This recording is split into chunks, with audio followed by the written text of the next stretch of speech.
Hey guys, tonight we're stepping into something that'll make your cozy bed feel like an absolute luxury. The brutal, terrifying reality of standing in a medieval archer's line during a full-scale battle. Picture this. It's 1415, somewhere in northern France, and you're not a knight in shining armor. You're not even a well-fed soldier. You're a peasant who got handed a bow 3 months ago, standing in a muddy field with 10,000 other terrified men, watching an actual army of French cavalry, the medieval equivalent of tanks, preparing to turn you into a red smear in the grass. Your hands are shaking, your bowstring is damp, and somewhere behind you, a guy is actively vomiting from sheer terror. Welcome to your worst day ever. So, before you get comfortable, take a moment to like the video and subscribe, but only if you genuinely enjoy what I do here. And hey, drop a comment letting me know where you're watching from and what time it is for you right now. I love seeing how this little community spans the globe. Now, dim the lights, maybe turn on a fan for that soft background hum, and let's ease into tonight's journey together. You wake up before dawn, which honestly isn't unusual for medieval life. Nobody's sleeping in when roosters exist and your entire economy runs on sunlight. But today's different.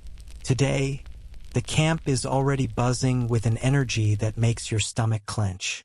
You've been marching with this army for 2 weeks now, and every veteran you've asked has given you the same grim look when you mention the French forces gathering ahead. Big battle coming, they say, like they're commenting on the weather. Except weather doesn't involve thousands of people actively trying to kill you with pointed metal objects. The muster field is chaos in the pre-dawn darkness. Torches flicker everywhere, casting wild shadows that make the whole scene look like something out of a fever dream. You're trying to find your company, your designated group of archers, but everyone looks the same in the dim light. Just masses of men in dirty wool and leather, most of them looking exactly as scared as you feel. There's no stirring music playing, no inspiring speech echoing across the field. Just the low murmur of thousands of anxious voices, the clank of equipment, and somewhere off to your left, someone crying quietly. Nobody mocks him for it. Everyone understands. You finally spot the banner of your company commander, a minor knight whose name you can barely remember because he's never actually spoken to you directly. He only speaks to the sergeant, who then yells at you. Medieval military hierarchy is basically a very long game of telephone, except the message is usually stand there and don't run away. You push through the crowd, getting elbowed and shoved, until you're standing with the other archers from your village. There's Thomas, who used to be the blacksmith's apprentice. There's William, who's so young his voice still cracks. And there's old John, who's maybe 40, ancient by medieval standards, and has somehow survived 2 previous campaigns. He's the only one not looking terrified, which either means he's incredibly brave or he's simply run out of fear to give. The smell hits you before anything else. 10,000 men who haven't properly bathed in weeks, all crammed together in a muddy field, most of them with medieval hygiene standards that would violate about 17 modern health codes. Add in the horses, hundreds of them, and you've got an olfactory nightmare that would make a landfill smell pleasant by comparison. You're breathing through your mouth, which helps until you realize you can now taste the smell. There's no winning here. Your stomach is completely empty. Rations have been short for days now. The supply wagons can't keep up with an army on the move, and even when they do, you're at the bottom of the feeding priority. Knights eat first. Men-at-arms eat second. Archers like you get whatever's left, which lately has been some stale bread and occasionally a bit of cheese that's more mold than dairy. You'd kill for a proper breakfast right now. Actually, scratch that. In a few hours, you'll literally be trying to kill people and you're gonna have to do it on an empty stomach. Your body is already running on fumes. Your hands are shaky from hunger, and you're expected to draw a 150-pound war bow repeatedly while people shoot arrows back at you. Medieval military logistics, everybody, where the plan is basically figure it out or die. Historians still argue whether medieval armies deliberately kept their soldiers slightly hungry to keep them aggressive, or if it was just incompetence in the supply chain. Either way, you're standing here wondering if you'll even have the strength to draw your bow when the moment comes. You're not alone in this concern. You can see other archers flexing their hands, rolling their shoulders, trying to warm up muscles that haven't had proper protein in days. The men around you are a complete mix. Some are seasoned veterans with scars and missing fingers, the lucky ones who survived previous battles.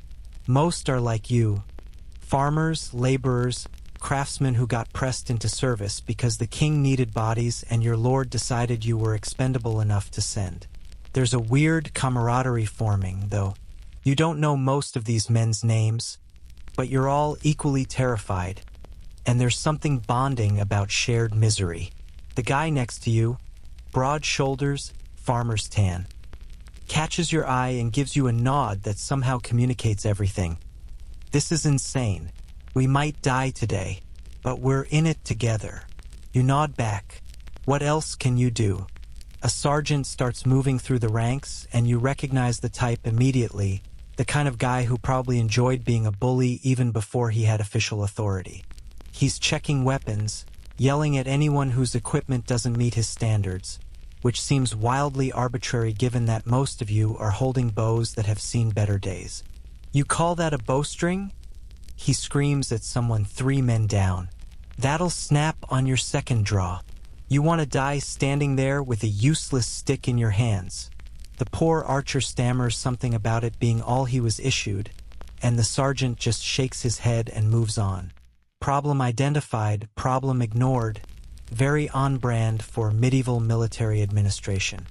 Your own bow feels heavy in your hands. It's a proper English longbow. 6 feet of you would that cost more than you'd make in 6 months of farming. The thing is essentially a medieval sniper rifle, capable of punching through armor at 200 yards in the right hands. Except your hands aren't the right hands. You've had maybe 3 months of actual training, most of it just shooting at hay bales in a field while a drunk instructor occasionally shouted corrections. The veterans around you have been training since childhood, their bodies literally deformed by years of practice. Overdeveloped left shoulders, bone spurs on their left forearms where the bow rests, spines slightly curved from the repetitive motion. You're just a guy with a stick who hopes he can point it in the right direction. The arrows in your quiver, 24 of them, represent a fortune. Each one is handcrafted, fletched with goose feathers, tipped with a bodkin point designed to pierce armor. Lose these, and you're worthless. Break them, and you're in serious trouble. And you're about to shoot them all at people who very much want to shoot their own arrows back at you. The economics of medieval warfare are wild. You're standing here holding equipment worth more than your house, about to throw it all at the enemy as fast as possible. Someone starts a prayer. It spreads through the ranks like a wave, thousands of voices mumbling in unison. You join in, not because you're particularly religious, though everyone is at least somewhat religious in 1415 because the alternative is unthinkable, but because there's comfort in the ritual. Your lips move through words you've known since childhood, and for a moment, the fear recedes just slightly, just enough to breathe. The Lord is my shepherd, I shall not want. He makes me lie down in green pastures. The irony isn't lost on you that you're praying for peaceful pastures while standing in a field about to become a slaughterhouse. Dawn is starting to break now, gray light filtering through the morning mist. You can start to see the full scope of your army spread out across the field. Thousands upon thousands of men, organized into blocks and lines that probably look impressive from a distance but feel like barely controlled chaos from the inside. Banners hang limp in the still air. Knights are mounting their horses, their armor catching the weak sunlight. And ahead, somewhere in the mist, is the French army. You can't see them yet, but you know they're there. Everyone knows they're there. Your legs are already tired, and you haven't even started fighting yet. You've been standing here for over an hour, and you'll stand for several more before anything actually happens. Medieval battles involve a shocking amount of waiting around. Armies take forever to organize, commanders have to coordinate, people need to get into position. It's like the world's most stressful DMV experience, except instead of getting a driver's license renewed, you're waiting to participate in mass violence. The man who was crying earlier has stopped. Now he just looks hollow, like he's already gone somewhere else in his mind. You wonder if you look the same. Probably. Everyone's processing impending mortality in their own way, and there's no right way to handle the knowledge that in a few hours, you might be dead in a ditch with a French arrow through your throat. Some guys are joking, using dark humor as a shield. Others are silent, locked in their own heads. A few are praying continuously, lips moving in endless repetition. And you're just trying to remember your training, trying to convince yourself that you're ready for this, even though every fiber of your being is screaming that you're absolutely not ready for this and maybe you should just run for the hills right now. But you don't run. Nobody runs. Not yet, anyway, because you're surrounded by thousands of men, and there are knights behind you who will absolutely cut down anyone who breaks formation. And because somewhere deep down, beneath the terror and the hunger and the exhaustion, there's a tiny spark of something. Maybe it's duty, maybe it's pride, maybe it's just stubbornness that keeps your feet planted in this muddy field. The sky continues to lighten. The day is coming whether you're ready or not. Your bow is a problem, like a serious, immediate, this might get you killed in the next few hours kind of problem. You're holding 6 feet of you with that weighs maybe 3 pounds but requires somewhere between 100 and 150 pounds of force to draw back to your ear. For context, that's like doing a pull-up, except you're doing it with one arm, repeatedly for an hour straight while people are actively trying to kill you. Modern Olympic recurve bows top out around 50 pounds of draw weight. You're expected to handle triple that. On an empty stomach. After marching for 2 weeks, medieval archers weren't just skilled, they were freakishly strong in ways that would make modern athletes weep. The veterans around you make it look easy, which is honestly just insulting. Old John pulls his bow back in one smooth motion, the string coming to his cheek like it's the most natural thing in the world, his face barely registering the effort. Meanwhile, you're over here struggling to get the string past your chest, your arms shaking, your back muscles screaming. You managed it fine during training. Well, fine is generous, but you could do it, except training was shooting maybe 20 arrows at hay bales, then taking a break, maybe shooting 20 more. Today, you're going to be expected to shoot hundreds. The math on this is terrifying. Historians still argue whether the famous English longbowmen could really shoot 10 to 12 arrows per minute, as some chronicles claim, or if that's medieval exaggeration.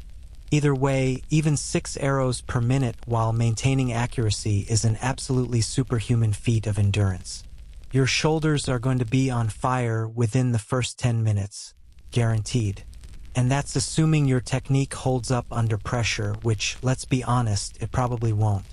The bow itself is actually a masterpiece of medieval engineering, even if it's trying to kill you through sheer physical demand. English yew was the gold standard, sourced from Italy or Spain, because English yew wasn't dense enough for war bows. The wood had to be cut just right, with the sapwood on the outside, which handles tension, and the heartwood on the inside, which handles compression. Get that balance wrong, and your bow explodes when you draw it, sending splinters into your face and leaving you defenseless. Fun times. Your bow has presumably been made correctly, but you eye it suspiciously anyway, because trusting your life to a piece of wood that might spontaneously disintegrate seems very on-brand for medieval military equipment. The string is even worse. It's made from hemp or linen waxed to resist moisture, but resist is doing a lot of heavy lifting in that sentence. The morning dew has already made it slightly damp, which means it's going to stretch, which means your arrows are going to fly lower than you're aiming. You watched a veteran yesterday rubbing extra wax into his string, muttering about keeping it under his shirt to preserve body heat and keep it dry. You didn't have extra wax. You still don't. So you're going into battle with a slightly damp bowstring and just hoping for the best, which is basically the medieval archer's unofficial motto. Your arrows are their own adventure in anxiety. 24 of them, each about 30 inches long, each representing roughly 2 days' wages for a skilled craftsman. They're not uniform. Medieval manufacturing didn't do quality control the way we think of it, so each arrow flies slightly differently. Some pull left, some pull right, some fly true. The only way to know which is through practice, and you haven't had nearly enough practice to memorize the quirks of each individual arrow. The veterans have their favorite arrows, the ones they know will fly straight, saved for the most important shots. You're just grabbing arrows at random and hoping they go somewhere near where you're aiming. The bodkin points on these arrows are designed for one thing: punching through armor. They're needle-sharp, squared or triangular in cross-section, hardened steel that can penetrate mail at close range and at least dent plate armor if you hit it right. But here's the thing nobody mentions in the heroic stories about Agincourt. Hitting armor right is incredibly hard. You need to strike perpendicular to the surface with enough force behind it at a close enough range. Hit at an angle and the arrow just glances off. Hit from too far away and it doesn't have enough momentum. The difference between a kill shot and a complete waste of an expensive arrow can be a matter of inches or a few yards of distance. The fletching, the feathers at the back of the arrow, comes from geese, and there's apparently a whole thing about which feathers work best. Something about using feathers from the same wing so they all curve the same direction, which gives the arrow spin, which stabilizes flight. Your arrows have fletching that looks more or less correct, but you're not exactly an expert in medieval aerodynamics. You're just trusting that whoever made these knew what they were doing, which, given the general chaos and corner-cutting of military supply chains, might be wildly optimistic. You've also got a bracer strapped to your left forearm, a leather guard that's supposed to protect you when the string slaps your arm during release. Supposed to is doing heroic work there because the bracer only covers part of your forearm, and the string absolutely will hit exposed skin at some point today. You've already got bruises from training, dark purple marks that hurt to touch. By tonight, assuming you survive, your entire left arm is going to look like it lost a fight with an angry cat. The veterans have scars from years of this, white lines crisscrossing their forearms where the string has abraded away the top layers of skin over and over. It's like a badge of honor, except the honor is, I've been repeatedly injured by my own weapon. Your fingers are another nightmare waiting to happen. You're not wearing an archery glove or a fancy finger tab like modern archers use. Some guys have leather wrapped around their first 3 fingers, but a lot of archers, including you, are just using bare skin. The reasoning is that you can feel the string better, get a cleaner release, but the price is that your fingertips are going to be shredded. You've already got calluses from training, but they're not nearly thick enough for what's coming. By the end of this battle, your drawing fingers will be bleeding. The day after, they'll be so swollen and painful you won't be able to make a fist. In a week, if you survive that long, they'll have developed proper calluses that feel like leather. This is just the cost of being an archer. Your body gets rebuilt by the weapon. The quiver at your hip is basically a leather bag with arrows sticking out of it, which sounds simple until you try to draw arrows quickly while under pressure. You need to grab them by the notch at the back where they fit on the string, not by the shaft, otherwise you'll grab it backward or sideways and waste precious seconds correcting. The veterans can do this without looking, their hands automatically finding the right arrow in the right orientation. You still need to glance down, which means taking your eyes off the target, which means losing track of where you're aiming. It's a skill that takes years to develop, and you've got maybe 3 months of experience. This is fine. Everything is fine. Some archers stick their arrows point down in the ground in front of them for faster access during battle, creating a little forest of shafts they can grab without reaching for their quiver. It's faster, but it also means your arrows are getting dirt and mud on them, and possibly bending the shafts or damaging the fletching. It's a trade-off. Speed versus equipment preservation. You're planning to do it anyway because when the arrows start flying back at you, you're going to want to shoot as fast as humanly possible, consequences be damned. The real veterans have backup equipment. A spare string tucked in their belt. A small knife for making field repairs. Maybe even a second bow, though that's rare because bows are expensive and heavy. You have exactly one bow, one string, and a prayer that nothing breaks. If your string snaps mid-battle, you're done. You're basically holding a fancy walking stick while everyone around you continues fighting. There's no timeout in medieval combat, no referee who stops the action so you can fix your gear. Break something and you're either scrambling to repair it under pressure or you're grabbing a sword and joining the melee, which, let's be real, is not going to go well for you. Your clothing isn't helping either. You're wearing wool because that's what everyone wears, and wool is actually pretty great for medieval life. It insulates when wet, it's relatively durable, it's what you can afford. But for archery, wool is bulky. The sleeve on your left arm keeps interfering with the bowstring, making a weird snapping sound every time you release, which throws off your accuracy and is annoying enough that you want to just tear the sleeve off. Some archers do exactly that, or they roll their sleeves way up, but then your arm is exposed to the elements and to the inevitable bruising from the string. Can't win. You're also wearing what passes for armor in your tax bracket, which is basically not much. A padded jacket called a gambeson, made of layers of linen stuffed with wool or old cloth, stitched together in a quilted pattern.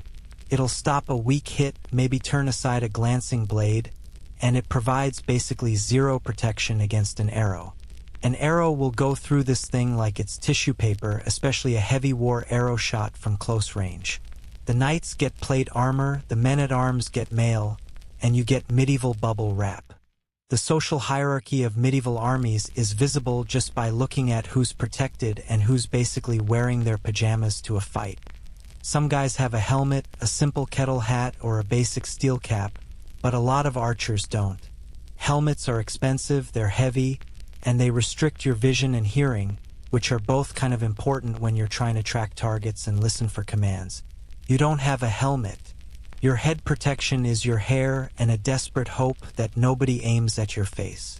Spoiler alert, people will absolutely aim at your face. Weight is another consideration that's slowly becoming apparent as you stand here. Your bow weighs maybe 3 pounds. Your arrows add another 5 or 6 pounds. The gambeson is probably 8 pounds. Your belt knife, your eating knife, a small bag with personal items, a water skin that's mostly empty. It all adds up. You're carrying maybe 25 pounds of gear, which doesn't sound like much until you remember you've already been marching with it for 2 weeks and you're about to spend hours in combat while wearing it. Your shoulders ache. Your back aches. Everything aches. And the fighting hasn't even started yet. There's a weird quirk about longbows that nobody tells you until you're actually using one. They're incredibly personal weapons. Unlike a crossbow, which anyone can pick up and shoot with minimal training, a longbow requires your body to adapt to it. Your muscles, your skeleton, your technique, everything has to work together. You can't just swap bows with someone else. A different draw weight or length throws off everything you've learned. Which means if you lose or break your bow, even picking up someone else's isn't straightforward. You're basically married to this piece of wood, for better or worse, till death do you part. And given the circumstances, death might part you pretty soon.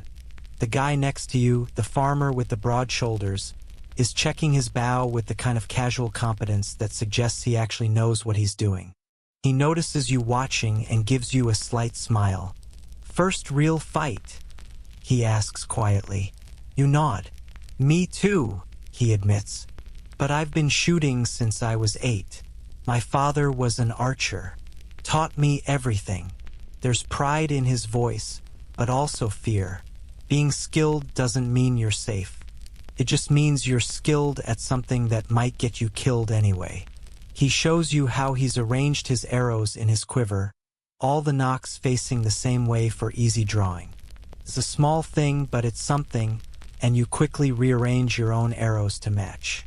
Little tips like this might be the difference between life and death today, and you're desperately grateful for any advantage, however minor. Old John walks past, inspecting the line, and he pauses at you, looks at your bow, at your stance, at your face. "You'll do fine," he says, which is obviously a lie, but you appreciate it anyway. "Just remember, don't aim where they are, aim where they'll be. Lead the target. And for God's sake, don't shoot until the order comes, or the sergeant will kill you himself." He moves on before you can respond, leaving you with that deeply reassuring image of being killed by your own sergeant for shooting too early. Your hands won't stop shaking. You tell yourself it's the cold, the early morning chill, but that's a lie. It's fear, pure and simple. You're terrified, and you're holding a weapon that requires absolute steadiness to use effectively. This is going to be interesting. The order finally comes to move out, and immediately you understand why medieval armies had such high casualty rates even before the fighting started. Marching in formation is a special kind of torture. You're part of a column of archers, maybe 3,000 men, trudging across the French countryside toward a position your commanders have selected. Trudging is generous. It's more like shuffling forward in a dense mass of humanity, trying not to trip over the person in front of you while the person behind you keeps stepping on your heels. Every few minutes the whole column stops for no apparent reason, everyone bunching up like a medieval traffic jam. Then suddenly you're moving again. No one tells you why. No one explains anything. You're just a component in a massive, poorly organized machine. Your feet are already protesting, which is problematic given that you've barely started.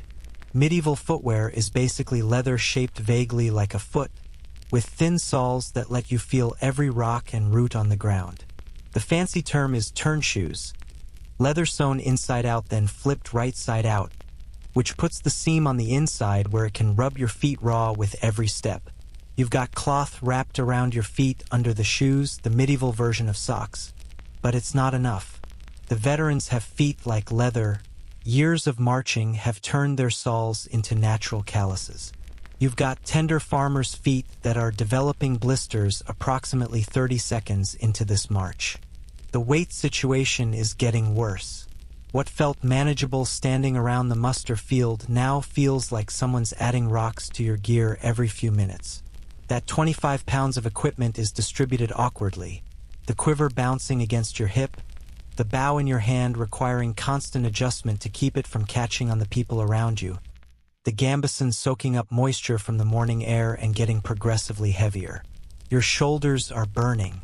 Your lower back is developing a persistent ache that suggests you're going to be in serious pain by tonight. And you're not even carrying the heavy stuff. Some men are hauling spare arrows, others have bundles of stakes that'll be used for defensive positions, and the poor bastards assigned to the baggage train are dealing with all the supplies, weapons, and equipment that an army needs. You've got it easy, relatively speaking, and you're still miserable. The countryside you're marching through would probably be beautiful if you weren't too exhausted and terrified to appreciate it. Rolling fields, patches of forest, the occasional farm village where terrified peasants watch this army flow past like a medieval locust swarm. You see a woman clutching a child, both of them staring at you with wide eyes, and you wonder what they're thinking. Probably wondering if you're here to protect them or destroy them. Medieval armies weren't known for their restraint around civilian populations. The line between friendly forces and armed mob was disturbingly thin. Dysentery is running through the army like a wildfire through dry brush, which is a polite way of saying that every 10 minutes, someone breaks formation to violently empty their bowels in the nearest bushes. The medieval diet, heavy on bread, light on vegetables, questionable on hygiene, combined with drinking from streams that everyone upstream is also using and possibly dying in, creates a perfect storm of gastrointestinal disaster. The smell is incredible and not in a good way. You watched a man this morning literally collapse mid-march, too weak from dehydration to continue. His friends dragged him to the side of the road. You don't know what happened to him after that. Probably nothing good. The rhythm of the march is hypnotic in the worst possible way. Left foot, right foot, left foot, right foot. hour after hour until your brain starts to shut down and you're just mechanically moving forward. This is how medieval armies covered ground. Slowly, painfully, with frequent stops and starts. You're making maybe 2 miles per hour on a good day, and that's when the road is decent. Right now you're crossing a field that's still muddy from yesterday's rain, and every step is a minor adventure in not losing your shoe in the sucking mud. Someone starts a marching song, one of those repetitive ditties that soldiers have been singing since armies were invented. The lyrics are aggressively crude, something about a miller's wife and a bishop that would make your grandmother faint. But everyone joins in because it gives you something to focus on besides the pain and fear. The verses get progressively more obscene as different guys add their own contributions, each one trying to out-vulgar the last. It's juvenile and crass and absolutely perfect for the situation. You're singing about anatomically improbable scenarios while marching toward probable death. Medieval coping mechanisms are weird. Your water skin is getting dangerously light, and there's no clear indication when you'll get a chance to refill it. Water discipline is supposedly a thing. You're meant to ration what you have, drink small sips to make it last. But that's hard when you're sweating and breathing hard and your mouth tastes like old leather. You take a drink and immediately regret it because now you're aware of how thirsty you are, and the remaining water in the skin is mocking you with its insufficiency. The veterans somehow have multiple water skins. The veterans somehow have everything figured out. You're starting to suspect that surviving your first battle has less to do with combat skill and more to do with just knowing where to find drinking water. The column passes a church, and everyone crosses themselves. Even the guys who were singing filthy songs 30 seconds ago suddenly become deeply religious when confronted with architecture that might house God's attention. You cross yourself too, muttering a quick prayer that's mostly just, "Please don't let me die today," with some religious phrasing wrapped around it. The priest attached to your company is somewhere in the column, probably riding a donkey while you walk, ready to provide last rites to whoever needs them later. His presence is theoretically comforting. In practice, it's a reminder that the army brought a priest specifically because they expect a lot of people to need final sacraments. The terrain starts to change as you get closer to your destination. The fields give way to more wooded areas, and the road, if you can call it that, becomes even worse. Tree roots, hidden rocks, patches of mud that seem designed specifically to twist ankles. The column spreads out slightly as people try to find the least terrible path forward. You nearly collide with an archer from another company, both of you juggling your bows and trying not to fall. He gives you a look that clearly says, "Watch where you're going," and you resist the urge to point out that he walked into you. No point in starting a fight before the actual fight starts. Historians still argue whether medieval armies actually marched in neat formations like we see in movies, or if they were just loosely organized mobs that somehow got pointed in the right direction. Based on your current experience, you're voting heavily for mob. There's a vague sense of structure. Your company is together more or less, but it's nothing like the precise formations you'd imagine. People are clustered in groups, talking and joking and complaining. Officers on horses ride up and down the column, shouting orders that mostly consist of "keep moving" and "stop bunching up," which are contradictory instructions, but whatever. Your stomach has moved past hungry into that weird, nauseated state where you're not sure if you could eat even if food was available. The combination of fear, exhaustion, and whatever parasite is living in your digestive system has created an internal environment where food seems like a theoretical concept rather than something you actually need. Although if someone offered you a hot meal right now, you'd probably cry with gratitude before inhaling it. The last thing you ate was a chunk of stale bread approximately 12 hours ago, and your body is running on fumes and spite. The weight of the bow in your hand is becoming oppressive. You keep switching hands right to left to right, trying to give each arm a break. The veterans have theirs slung over their shoulders, somehow balanced perfectly so they don't interfere with walking. You tried that once during training and the bow slipped off and nearly tripped the guy behind you, who then threatened to beat you with it. So now you just carry it, this 6-foot-long piece of wood that's become the bane of your existence. You're in a relationship with this bow, and it's not a healthy one. Someone ahead of you trips and goes down hard, face first into the mud. For a moment, everyone stops, bunching up again, while the guy's friends help him up. He's bleeding from his nose, mud covering the entire front of his body, and he looks absolutely miserable. But he gets back up and keeps marching, because what else are you going to do? There's no calling in sick, no medical leave. You march until your commanders say you can stop, and then you march some more. The sound of thousands of men marching is its own thing. A constant rustling, tramping, clanking symphony that becomes background noise after a while. Equipment rattling, men talking, horses whinnying, wagons creaking. It's the sound of medieval logistics in motion, and it's surprisingly loud. You can barely hear yourself think, which is probably a blessing because your thoughts right now are mostly variations on, "This is terrible," and "I want to go home." A rider comes galloping back along the column. A messenger or scout, mounted on a horse that's way nicer than anything you'll ever own. Everyone scrambles out of the way as he thunders past, mud flying from the horse's hooves. No one tells you what the message was. Maybe the French army is closer than expected. Maybe the road ahead is blocked. Maybe someone just wanted to send a horse running through the ranks for fun. You're not important enough to be informed. You're just supposed to march where you're told and do what you're told and hopefully survive the experience. Your blisters have blisters at this point. Each step is a minor agony, and you've still got hours of this ahead of you. You're watching veterans ahead of you and trying to copy their gait. They've got this rolling walk that seems to minimize impact, distributing the work across different muscle groups. You're probably doing it wrong, but any change feels better at this point. Your legs have moved past tired into that numb state where they're just mechanical devices attached to your body, moving on their own while your brain focuses on not falling over. The column stops again, this time for longer. Word filters back that there's a stream ahead and you'll have a chance to refill water skins. This information spreads through the ranks like wildfire, and suddenly everyone perks up slightly. Water. Actual water. The prospect of having a full water skin again is enough to make grown men nearly weep with relief.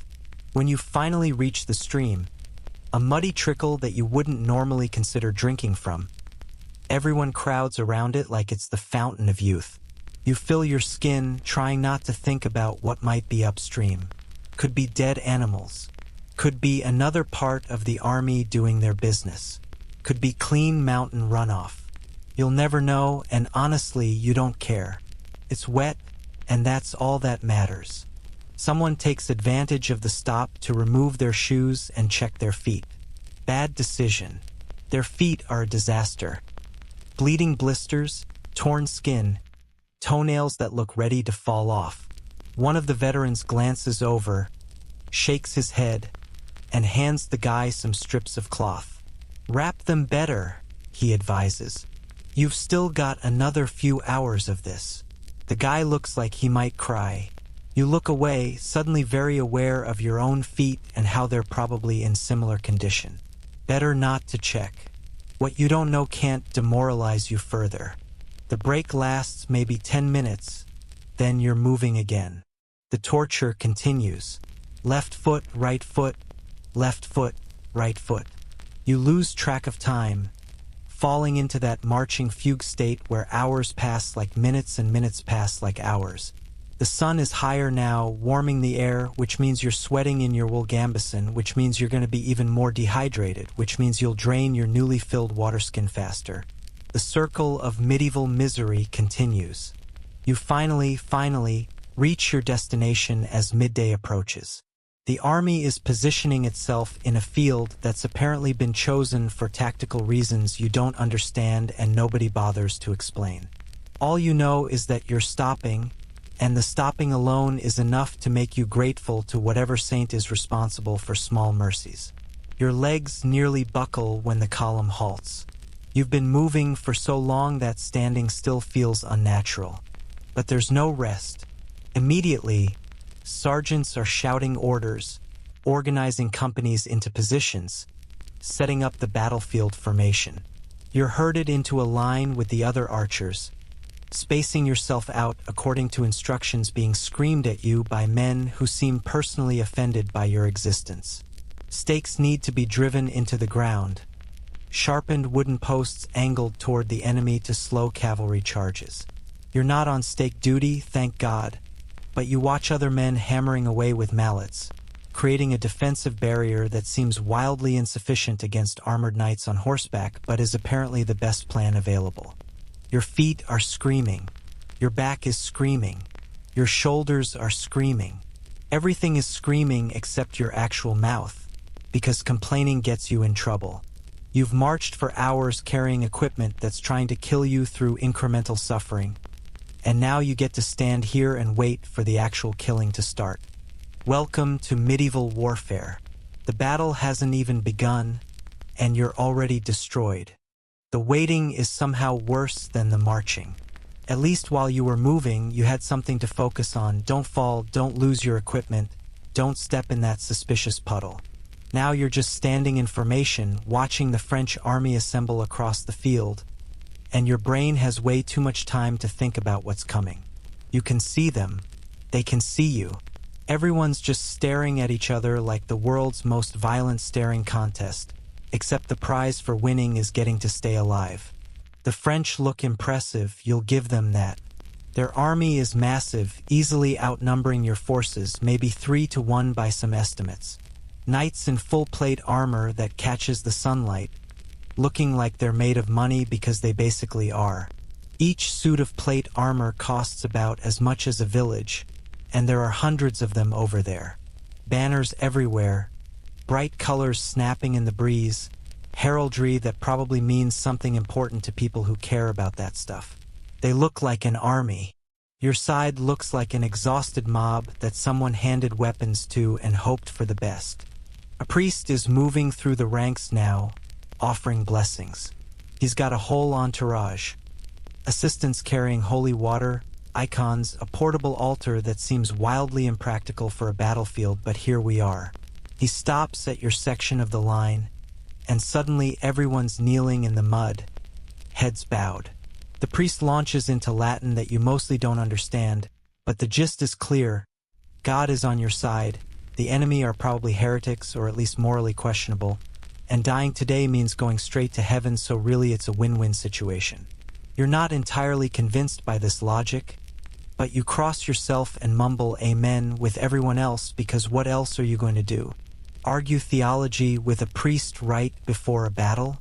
The blessing includes a generous sprinkling of holy water, which the priest flicks over the kneeling men with a bundle of herbs.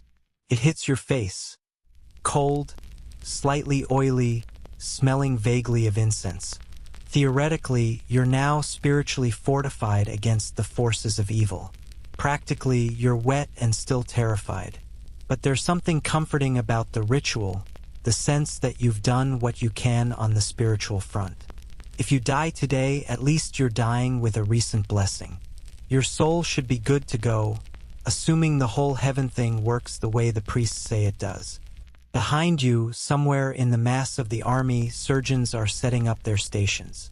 You can't see them, but you know they're there because word spreads through the ranks like a creeping horror. They're laying out their tools, saws for amputation, cautery irons for sealing wounds, needles and thread for stitching. They're preparing bandages, laying out pallets for the wounded, organizing themselves for the flood of mangled bodies that will be coming their way in a few hours. Medieval surgery is basically controlled butchery.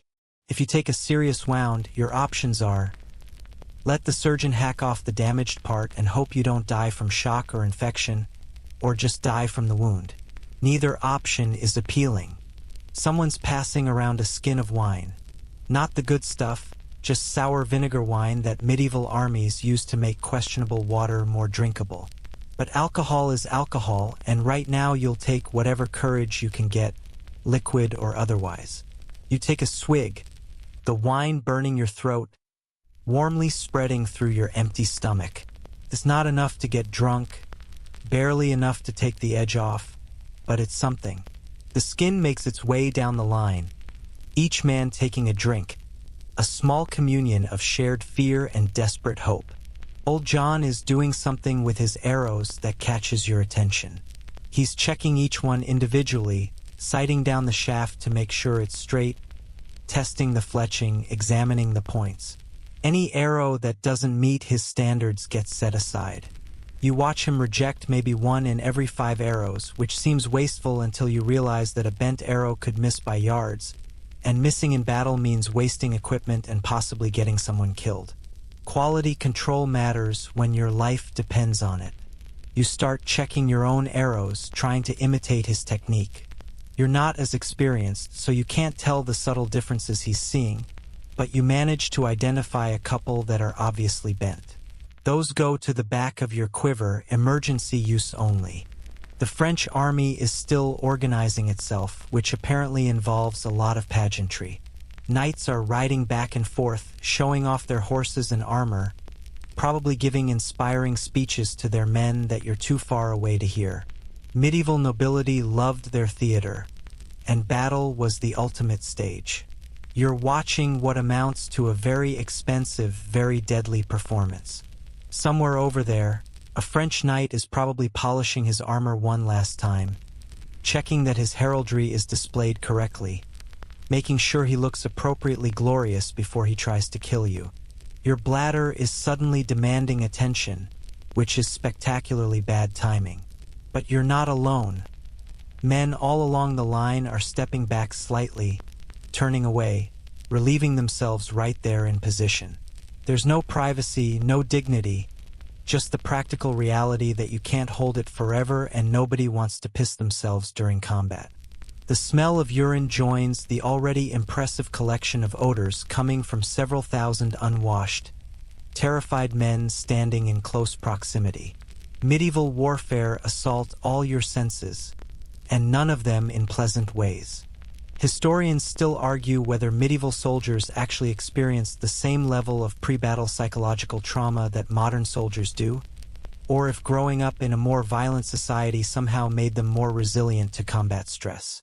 From your current perspective, crouched in the mud trying not to vomit from fear, you can confidently say that yes, the psychological trauma is very much present.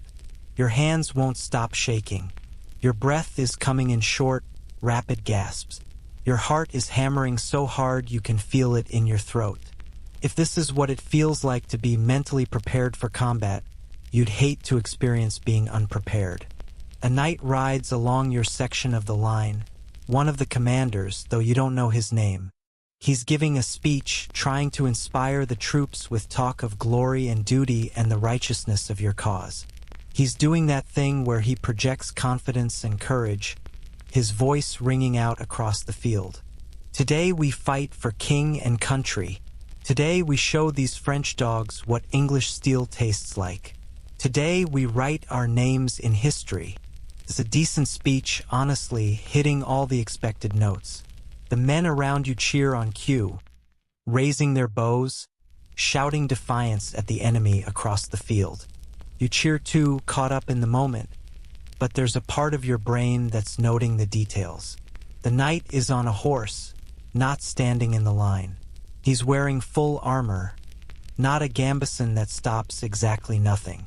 He'll be fighting from horseback or at least from a position of relative safety, while you're standing here with a stick and a prayer. The people making speeches about glory and sacrifice are rarely the ones doing most of the dying. But you cheer anyway because everyone else is cheering and group dynamics are powerful, and maybe if you yell loud enough you can convince yourself you're brave. The man next to you, the farmer who's been shooting since childhood, leans over and whispers, "First time I think I might actually die today." His voice is shaking.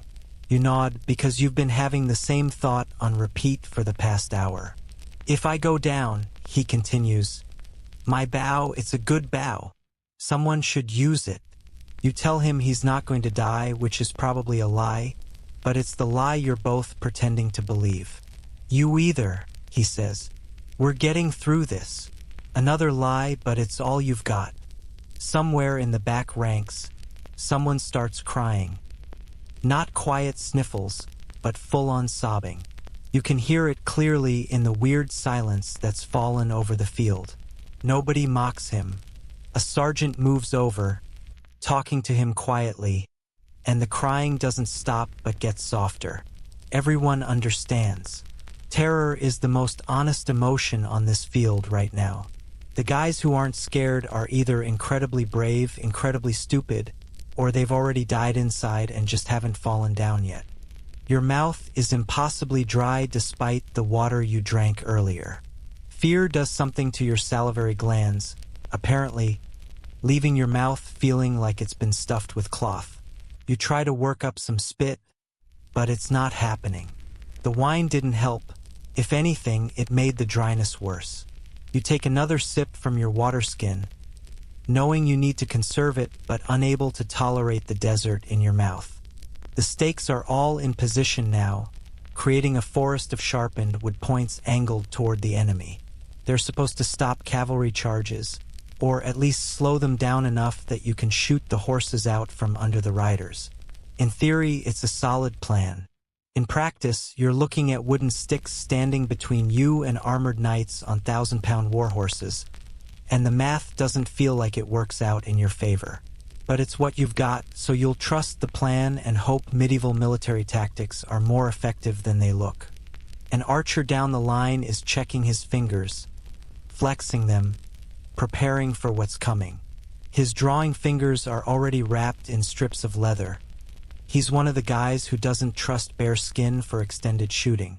You wonder if you should have done the same, but it's too late now. Your fingers are what they are, calloused but not hardened, and they're going to have to survive what's coming. You flex your own hands, trying to work out the tremor, but it's not working. The shaking is fear, not cold, and no amount of hand exercises is going to fix that. Old John is eating something, a piece of dried meat, jerky probably, saved from some earlier meal. He's chewing methodically, his face calm, like he's just taking a break from farm work instead of waiting to participate in mass violence. You envy that calm. You wonder if it's real or if he's just better at hiding the fear. Probably both. He catches you watching and offers you a piece of the jerky. It's tough, salty, vaguely meat-flavored, and it's the best thing you've tasted in days. The act of chewing gives you something to focus on besides the mounting dread. The sun is fully up now, probably mid-morning, and you've been standing here for what feels like hours but is probably only 45 minutes or so. Time does weird things when you're waiting to fight. Seconds stretch into eternities, then suddenly entire minutes vanish. You keep thinking this must start soon, they can't make you wait much longer, but medieval armies are apparently in no hurry. Both sides need to be positioned, commanders need to coordinate, there's probably some protocol about when battles can officially start. Meanwhile, you're just standing in a muddy field, slowly dying from anticipation. A hare bolts across the open ground between the two armies, utterly oblivious to the thousands of men preparing to kill each other. It hops along, pauses to nibble some grass, then continues on its way. You watch it with a kind of desperate envy. That hare has no idea how good it has it, just being a hare, living its simple hare life, not standing in an archer's line waiting for French cavalry to charge. You'd trade positions with that hare in a heartbeat. Your breathing has gotten weird, too fast, too shallow, like you can't quite get enough air. You're probably hyperventilating, which is just fantastic. Pass out from fear before the fighting even starts. Really make an impression on the veterans. You force yourself to breathe slower, deeper breaths, trying to get control of your body. It helps slightly. At least you're not on the verge of fainting anymore. Just on the verge of complete psychological collapse. Progress. The veterans are checking their equipment one last time. Strings, arrows, bracers, everything that needs to work correctly in the next few hours. You follow their lead, inspecting your gear with hands that won't stop trembling. Your bow looks fine as it's looked all morning. Your arrows are ready, arranged properly in your quiver. Your bracer is strapped tight. Your water skin has some water in it. You're as prepared as you're going to get, which is to say, not prepared at all, but you're out of time to get more prepared.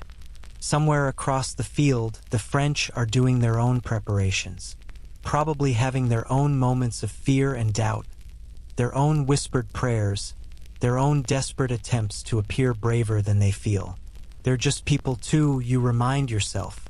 People in very expensive armor who want to kill you, but still people. This thought is either comforting or terrifying depending on how you look at it. A trumpet sounds, a long, clear note that cuts through the morning air and makes your heart skip several beats. This is it. This is actually happening. The waiting is over, and somehow that's even more terrifying than the waiting was. The command to form up properly comes down the line, shouted by sergeants who sound almost bored, like they're organizing a work detail instead of a battle formation. Close ranks, shoulder to shoulder. Don't leave gaps.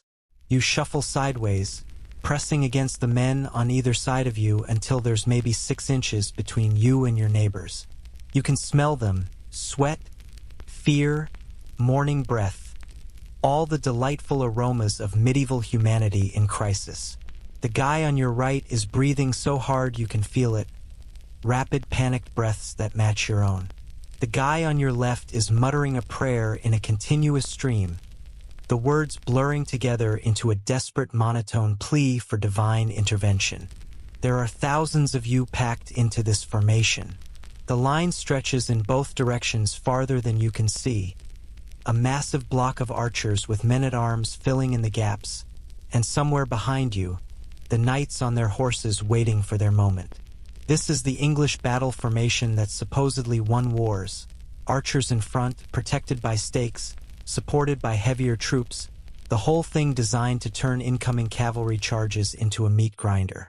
On paper, it's brilliant. Standing in the actual formation, you're less convinced. You're part of the meat grinder, and you're on the side that's supposed to do the grinding, but the French cavalry across the field looks very capable of reversing that arrangement. The ground beneath your feet is already churned to mud from thousands of boots trampling it. Your stance is uncertain, your weight shifting constantly as you try to find stable footing.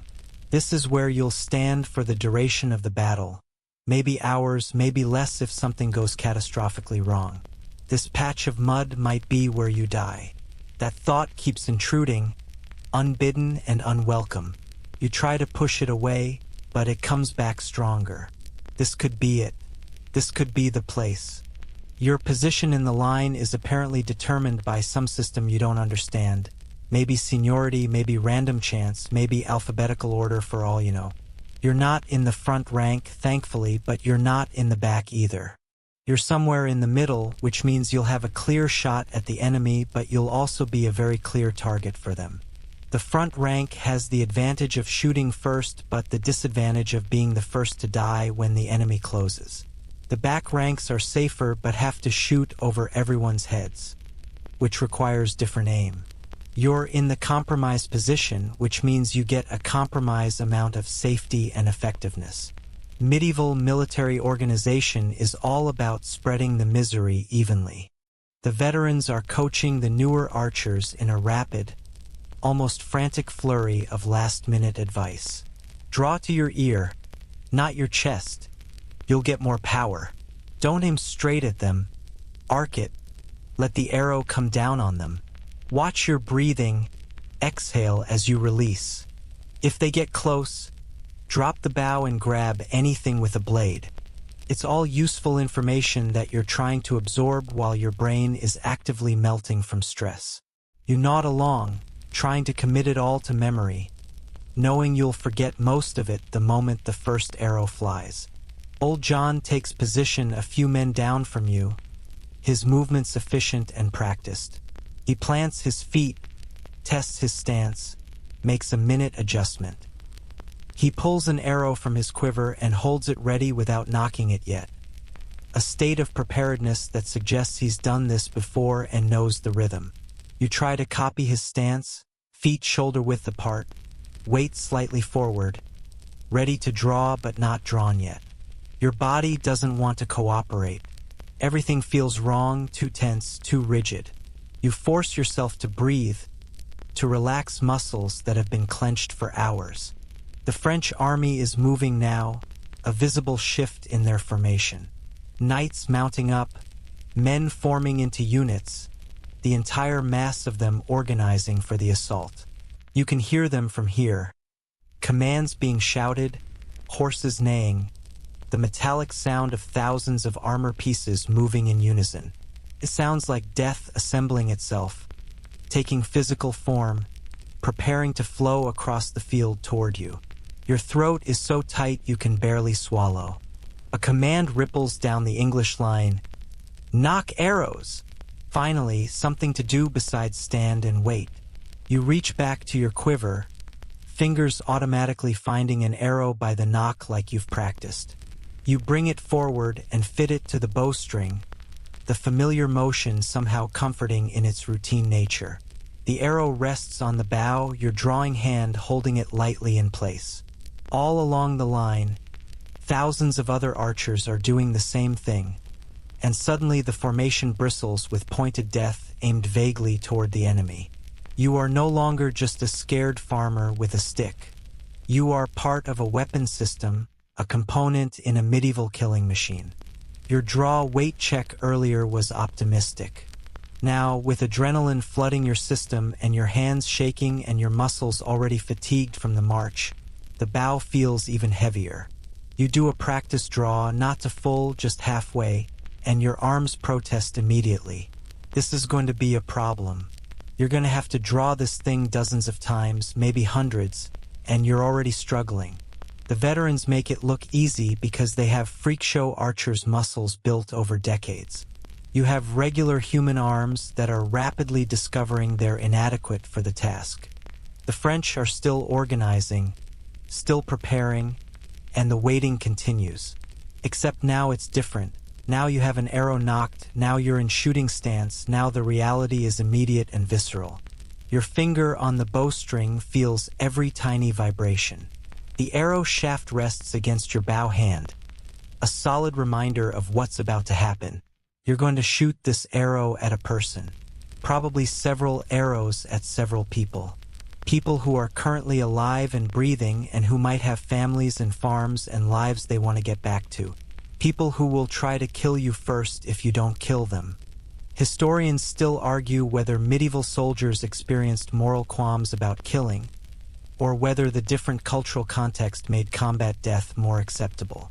Right now, your moral qualms are having a full-blown conference in your head.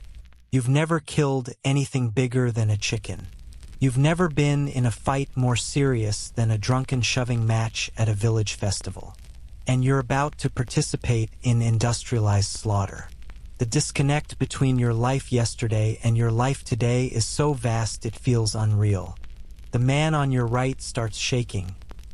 Not the trembling you've been experiencing, but violent full body shaking like he's freezing to death. His arrow is wobbling, his bow wavering, and you can hear his teeth chattering. A sergeant notices and moves over, grabs the guy by the shoulder. "Hold it together," he hisses. "You break now, you'll get everyone around you killed." The shaking doesn't stop, but the man nods, trying desperately to get control. You feel a surge of sympathy mixed with terror that you might be next, that your own body might betray you in some visible way that marks you as unreliable. The ground is churned mud, but there are also patches of grass, wildflowers even, little spots of normal life persisting despite the armies trampling over them. You focus on a small yellow flower near your foot, probably some common weed, and for a moment you're transported away from this field. That flower doesn't care about the battle. It's just existing, being a flower, doing flower things. You envy it with an intensity that's probably unhealthy. To be a flower instead of an archer, what a dream. Your quiver holds maybe 24 arrows, 24 chances to kill or miss or wound or waste expensive ammunition. Other archers have bundles of additional arrows stuck point down in the mud at their feet, ready for rapid access. You don't because nobody issued you extra arrows and you don't have the money to buy your own. 24 shots and then what? Pick up arrows from the ground, assuming they're not broken? Scavenge from the dead? Switch to your knife and join the melee? None of these options appeal. The French cavalry is forming up properly now, and they are magnificent in the most terrifying way possible. Hundreds of mounted knights, their armor polished, their horses huge and powerful, the whole formation radiating wealth and military competence. These are professional warriors, men trained from childhood to fight, equipped with the best gear money can buy, mounted on animals bred specifically for war. And they're about to charge directly at you and your fellow peasants with sticks. The asymmetry is almost comedic, except it's not funny at all because those knights can absolutely kill you with minimal effort. You can see individuals now across the field. Specific knights, their heraldry visible even at this distance. One has a blue and gold checkered pattern on his surcoat. Another has what looks like a lion rampant. They're people, individuals, and that somehow makes it worse. If they were just a faceless mass of the enemy, it might be easier. But you can see them adjusting their helmets, checking their lances, patting their horses' necks. They're having the same pre-battle moment you're having, just from a much more expensive perspective. A ripple of motion goes through your own line.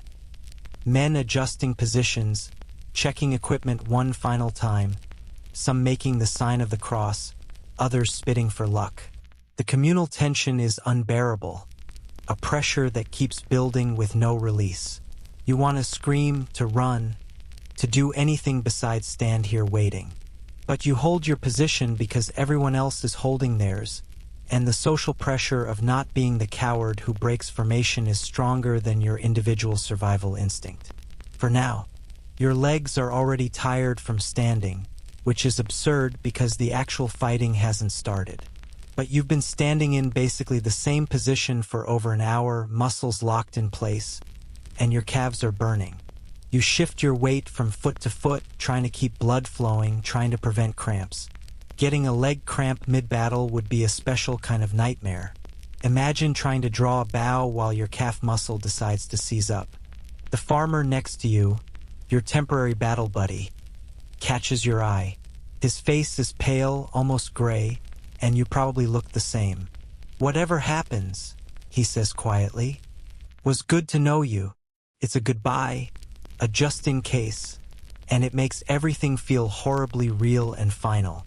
You nod, not trusting your voice, and he nods back. You don't even know his actual name. If he dies today, you'll remember him as the farmer who was good at archery. And that's all that will remain of his existence in your memory. Old John is still calm, or at least doing a convincing impression of calm. His breathing is steady, his stance relaxed but ready, his face showing concentration but not panic. You study him, trying to absorb some of that composure through proximity. It doesn't work. You remain terrified, but at least you have a model of what you're supposed to look like, even if you can't actually achieve it. A horn sounds from the French line, a different tone from the earlier trumpet, deeper and more resonant. Some kind of signal, though you don't know what it means. Your heart rate, already elevated, kicks into overdrive. This could be it. The charge could start any second. You're about to find out if all the training, all the preparation, all the prayer was sufficient. Spoiler alert, it probably wasn't. The arrow in your hand feels like it weighs 1,000 pounds. This small piece of wood and metal and feathers might save your life or end someone else's. In a few moments, you'll release it and it will fly and something will happen. A miss, a hit, a wound, a death. You'll send 24 of these flying, and statistics say at least some will find targets. You're about to become a killer, assuming you aren't killed first. Your mouth is still impossibly dry. Your hands are still shaking. Your heart is trying to escape your ribcage. You're as ready as you'll ever be, which is to say you're not ready at all. But ready or not, the battle is about to begin. The French cavalry starts moving, and everything you thought you understood about fear gets recalibrated. They're not charging yet, just walking their horses forward, a slow advance that somehow feels more menacing than if they'd come screaming across the field immediately. Hundreds of armored knights on massive war horses, moving in formation, the ground trembling slightly under the combined weight. You can hear it now, a low rumble that you feel in your chest more than hear with your ears. This is what an avalanche sounds like if an avalanche was made of metal and horses and men who want to kill you. The command comes down the line. Drawl your body responds before your brain fully processes the order. Muscle memory from 3 months of training taking over. You raise the bow, set your feet, and pull. The bowstring comes back. Slowly, shakily, your arms already protesting the effort. You're supposed to draw to your ear, anchoring at a consistent point for accuracy, but your hand is shaking so badly you can barely maintain position. The bow is fighting you, 150 pounds of draw weight that feels more like 500 right now. Your back muscles are screaming. Your shoulders are on fire. And you're not even holding the draw yet, just getting into position. All along the line, thousands of other archers are drawing simultaneously, and the sound is incredible. A massive creaking groan as thousands of you bows bend under tension, the collective strain of wood being forced into an unnatural curve. It sounds like the earth itself is protesting, a deep wooden groan that underlies everything. You've never heard anything like it. This is the sound of English archery preparing to speak, and it's terrifying even from the inside of it. Hold! The command freezes everyone in place. You're at full draw now, the bowstring pulled back to your cheek, your body forming that classic archer's T-shape that's supposed to distribute the force efficiently. Except nothing feels efficient. Your arms are shaking with the effort of holding this draw. Your fingers on the bowstring are already starting to hurt, the string cutting into flesh that isn't hardened enough for this. You can feel your muscles beginning to fail, that tremor that starts small and gets progressively worse. How long are they going to make you hold this? Seconds tick by. 5 seconds. 10.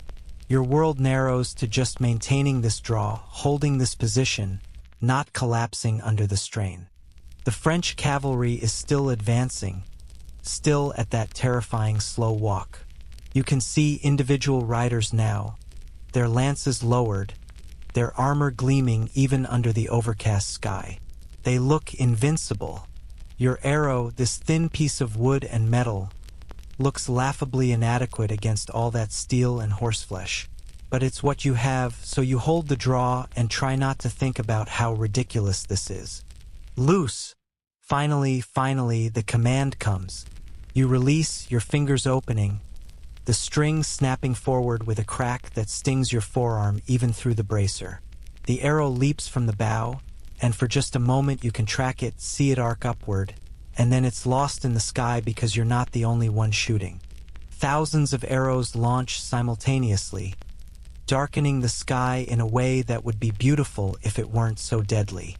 The sound is like a giant piece of canvas being ripped, a massive rushing whoosh as 2,000 arrows fly through the air all at once. You don't see where your arrow lands. Impossible to track one arrow among thousands. The whole volley arcs across the field and descends on the French cavalry like a deadly rain. You see horses stumble, men pitch forward, gaps appear in their formation. It worked. The arrows actually worked. Some of them anyway. Enough of them. The invincible-looking cavalry charge suddenly looks less invincible, and for just a moment you feel a surge of something that might be hope or might be savage satisfaction. You did that. You and 2,000 other terrified men with bows did that. But there's no time to appreciate the moment because the command comes again. Knock! Your hands are already moving, reaching for another arrow, fitting it to the string. Your fingers are shaking worse now, partly from the adrenaline, partly from the strain of that first draw. The arrow wants to fall off the bow rest. You steady it, Force your hands to cooperate. Get it positioned properly. Around you, everyone's doing the same thing. A massive coordinated loading action, 2,000 men preparing the next volley. The French cavalry is still coming. The first volley killed maybe a few dozen horses and men, wounded more, but there are hundreds still advancing and they're picking up speed now. The slow walk is becoming a trot, hooves churning the muddy field, lances still leveled, the whole mass of them gaining momentum. This is it. This is actually happening. They're charging, and in maybe 60 seconds they're going to crash into your position, and those wooden stakes you're relying on for protection suddenly look very insufficient. Draw, you pull again, and it's harder this time. Your muscles haven't recovered from the first draw, and now you're asking them to do it again immediately. The bow fights you, the string seems heavier, everything is harder. You get to full draw, but you know you can't hold it as long this time. Your endurance is already depleting, and you're only on shot number 2. You have to shoot dozens more. The math is not working in your favor. Loose, the second volley launches, another sky-darkening wave of arrows. Again that massive whoosh, again that moment of watching thousands of shafts arc across the field. Again the descent onto the enemy. More horses go down this time. You see a knight take an arrow in the faceplate and topple backward off his horse. Another horse rears, screaming. You can hear it even from here, and throws its rider into the mud. The stakes are working too. Horses are impaling themselves. The charge breaking up into chaos as the front ranks collide with the wooden barrier. But plenty are still coming. The French cavalry isn't stopping. They're routing around the obstacles, jumping over the fallen, pressing forward with the kind of momentum that only heavy cavalry can generate. These are professional warriors on trained war horses, and a few arrows and some wooden stakes aren't going to stop them entirely. They're going to reach your line. The realization hits you like a physical blow. They're actually going to reach you. Knock! Draw loose. The commands come faster now. A steady rhythm that pushes you past thought into pure mechanical action. Knock an arrow. Draw the bow. Release. Reach for another arrow. Knock. Draw. Release. Your world contracts to just this sequence. Repeated over and over, your body running on autopilot while your conscious mind retreats somewhere deep inside where it doesn't have to process what's happening. Your fingers are bleeding now. You can feel it, warm wetness on your right hand where the string has abraded the skin away. Each draw pulls the string across raw flesh. Each release leaves a burning pain behind. The calluses you built up during training weren't enough. Nothing was enough. But you keep shooting because everyone around you is shooting, and stopping means failing your position, failing the men beside you, being the weak link that gets everyone killed. The French are maybe 30 yards away now, and they're terrifying up close. These aren't abstract enemies anymore. They're individuals with faces visible through their helmet visors, mouths open in war cries you can almost hear over the thunder of hooves. Lances are leveled directly at you at your section of the line, at the specific spot where you're standing. You shoot again, the arrow point-blank range now, and you see it hit a horse in the chest. The animal goes down, somersaulting forward, throwing its rider in a mess of metal and meat and momentum. The noise is overwhelming. Arrows whistling, horses screaming, men shouting, metal clanging. The wet thud of bodies hitting ground. Officers yelling commands that you can barely hear. Your ears are ringing from the constant bowstring crack next to your head. The snap of the string against your bracer, the twang of release. Everything blends into a roar of combat that drowns out individual sounds. Historians still argue whether archers could really maintain a rate of fire of 10 arrows per minute under combat conditions, but you're managing maybe 6 or 7, and even that feels impossible. Your arms are lead weights. Every draw is a monumental effort. You're gasping for air, breathing in ragged gulps between shots. Your empty stomach providing zero energy for this physical demand. You're running on pure adrenaline and the primal fear of death. An arrow comes back at you, a French archer or crossbowman returning fire, and it hisses past your ear so close you feel the air displacement. Someone behind you screams, a sharp cry that gets cut off abruptly. You don't turn to look. Can't turn to look. If you look, you'll see whatever horror just happened, and you can't afford to process that right now. Stay focused. Keep shooting. That's the only survival strategy available. Your quiver is getting lighter. You're maybe halfway through your arrows, 12 shots down, 12 to go. Each remaining arrow represents your continued usefulness to the army. When you run out, you become dead weight, a liability.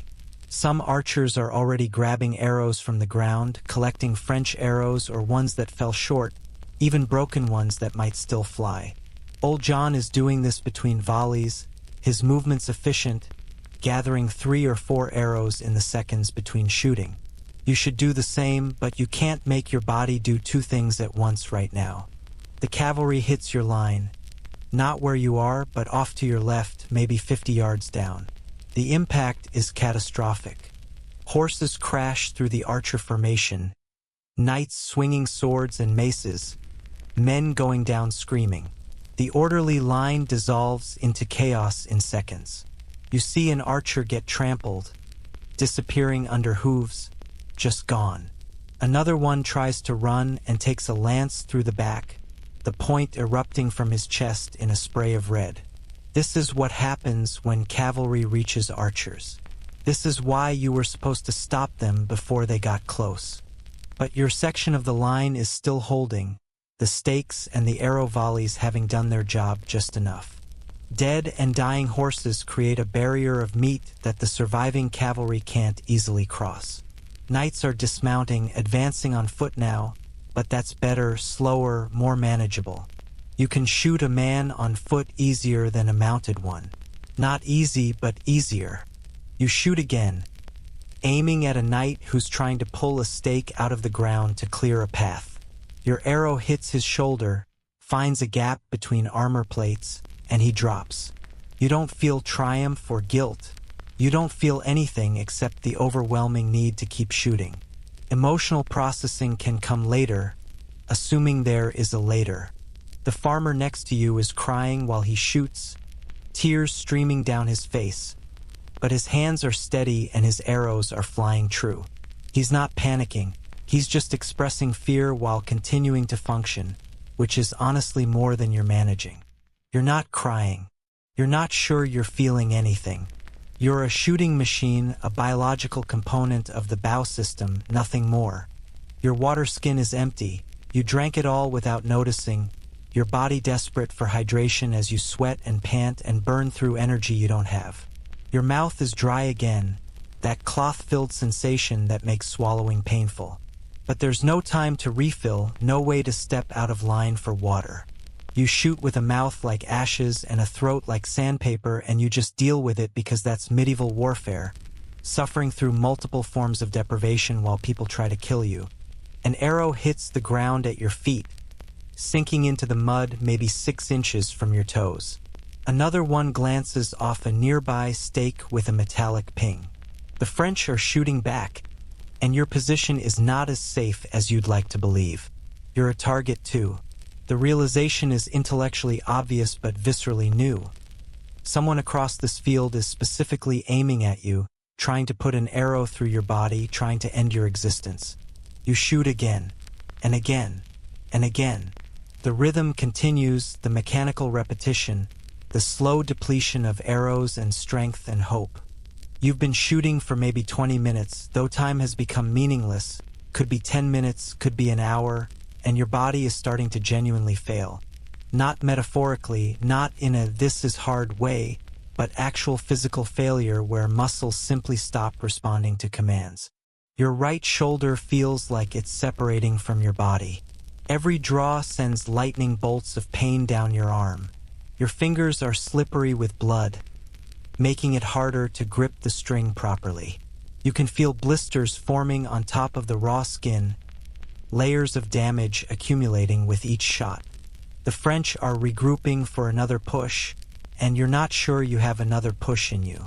Your quiver has maybe 6 arrows left. 6 shots between you and complete uselessness. Other archers are in better shape, the veterans still shooting with steady rhythm, their superior conditioning showing, but a lot of the newer archers like you are visibly flagging. The guy who was shaking earlier has stopped shooting entirely, just standing there with his bow hanging limply, staring at nothing. A sergeant hasn't noticed yet, or maybe doesn't care as long as he's not running. You grab another arrow, and your hand is shaking so badly it takes 3 tries to knock it properly. The shaft keeps sliding off the string, your bloody fingers failing to coordinate the simple action you've done hundreds of times. Frustration mixes with fear. If you can't even knock an arrow anymore, what good are you? Finally, you get it seated, but you can already tell this shot is going to be garbage. Your form is deteriorating, your anchor point inconsistent, everything falling apart. Knock! Draw loose. The commands continue relentless, and you follow them like a zombie. Draw the bow. Jesus Christ, when did it get so heavy? Your arms trembling with the effort, barely reaching full draw. Hold for a second that feels like an eternity. Release, and you don't even watch where the arrow goes because you're already reaching for the next one. 5 arrows left.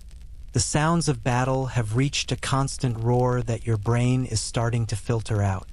Men screaming, metal on metal, horses dying in truly horrible ways, the wet sounds of edged weapons hitting flesh.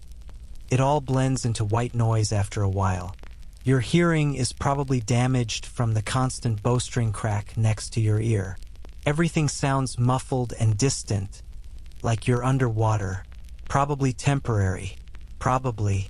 Old John appears next to you suddenly, materializing like a ghost. He's bleeding from a cut on his forehead, blood running down the side of his face, but he's still shooting with mechanical efficiency. Pace yourself, he shouts over the noise. You're burning out too fast. He demonstrates a smooth, controlled draw that looks effortless, even though you know it's not. Use your back, not just your arms. You're muscling it. He shoots, the motion fluid and controlled, then moves on to advise someone else. You try to follow his guidance on the next shot. Engage your back muscles, use the larger muscle groups, not just arms. It helps marginally. The draw is still brutal, but it's slightly less brutal, distributed across more of your body. You should have been doing this from the start. Why didn't anyone explain this properly during training? Probably they did, and you were too stupid or nervous to absorb it. Medieval archery is full of technique that takes years to master, and you're trying to learn it mid-battle. For arrows left, the arithmetic of survival is getting worse. After these 4, you'll need to scavenge or switch to melee combat, and melee combat against armored French knights is not a scenario that ends well for archers. You've got a knife on your belt, everyone does, but it's for eating and utility work, not combat. The blade is maybe 6 inches long. French swords are 3 feet of sharpened steel wielded by men who've trained their entire lives. The matchup is not favorable. The French cavalry has partially withdrawn, the initial charge broken by casualties and obstacles. But they're not done. You can see them reorganizing, wounded men being pulled back, fresh knights moving forward. And now the French infantry is advancing, men-at-arms on foot, crossbowmen, pike formations. A more methodical assault, learning from the cavalry's bloody lesson. This is going to be a long battle, and your body is already destroyed. You shoot again, and your right hand slips on the release. The arrow flies wild, veering off at a crazy angle, not even close to any target. Wasted shot. Wasted expensive arrow. 3 left. The failures are mounting, your effectiveness declining with each passing minute. You're becoming a liability, burning through equipment without producing proportional results. An English knight rides behind your section of the line, one of the commanders, his armor splattered with mud and blood. "Hold the line," he's shouting. They break before we do. Hold. He sounds confident, but you can see in his eyes he's calculating, assessing whether this position can hold or if it needs reinforcement. Your section is ragged, men wounded or exhausted, the formation full of gaps where archers have gone down or stepped back. It doesn't look like a line that can hold much longer. Historians still argue whether medieval battles really lasted hours like the chronicles claim, or if the actual intense combat was much shorter. From inside it, time is so distorted you have no idea. You feel like you've been shooting forever, like you've aged years in the last half hour, but maybe it's only been 15 minutes of actual combat. The human body's perception of time goes completely haywire under this kind of stress. A crossbow bolt punches through the gambeson of an archer 3 positions down from you. He makes a surprised grunt, not a scream, just a confused exhalation, and sits down in the mud, staring at the bolt sticking out of his stomach. Someone drags him backward, out of the line, and the gap closes. You step sideways to fill the space, and now you're in a slightly different position with a slightly different field of fire. The man who was just shot is still visible behind the line, lying on his back, staring at the sky. You don't know if he's dying or already dead. You turn away and keep shooting. 2 arrows left. You're doing the mental calculus. Should you save these for high-value targets, or just shoot them normally and then switch to scavenging? Probably just shoot them. Your accuracy is so degraded at this point that trying to be selective about targets is pointless. You're engaging in suppressive fire at best, sending arrows toward the enemy and hoping they land somewhere useful. The farmer next to you, your battle buddy whose name you still don't know, takes an arrow in the thigh. Not a killing shot, but devastating nonetheless. He goes down hard, clutching his leg, screaming in pain. The arrow is buried deep, probably hit bone. He's out of the fight, done, and depending on whether the surgeons can help him without killing him, possibly done permanently. You want to help him, to drag him to safety, but you can't leave your position. The line has to hold. Individual casualties don't matter. Only the formation matters. A man-at-arms steps up from the second rank to fill the gap where the farmer fell, bringing a sword and more armor to that position. He nods at you, acknowledgement that you're in this together, and plants himself firmly in the mud, ready for hand-to-hand fighting when it comes. Because it's coming.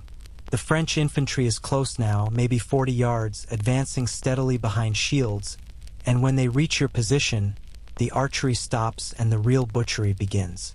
You shoot your second-to-last arrow at the advancing infantry. Can't tell if it hits anything. The arrow disappears into the mass of men and shields, and you're already reaching for your last arrow. The final one. The one that represents the end of your career as an archer for today. You nock it carefully, this last arrow, treating it with a reverence it probably doesn't deserve.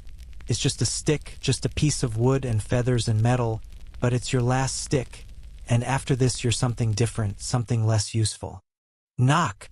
Draw loose.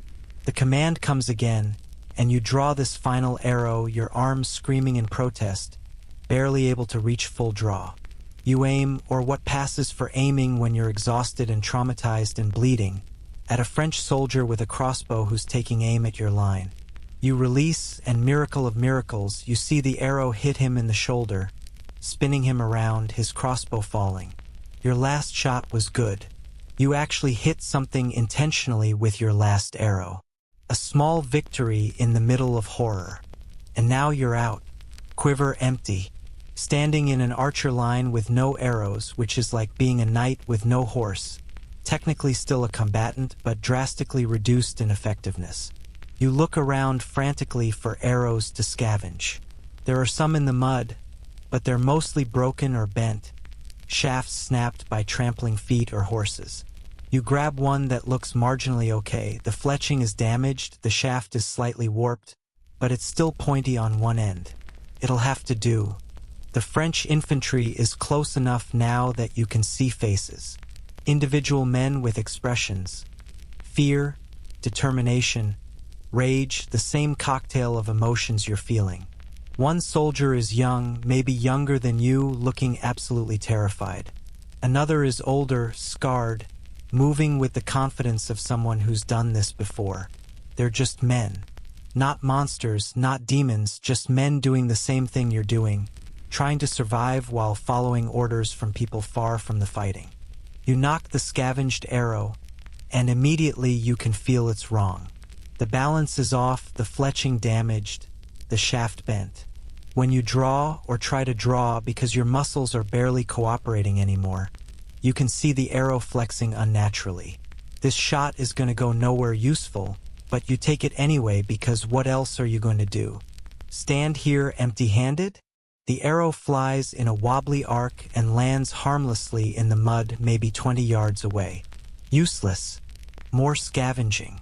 You're bent over, grabbing at arrows in the mud, trying to find ones that aren't completely destroyed. Your fingers are so numb and painful that you can barely feel what you're holding.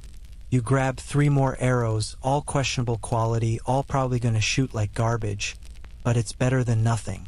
The act of bending over makes you dizzy. How long since you ate? How long since you had water?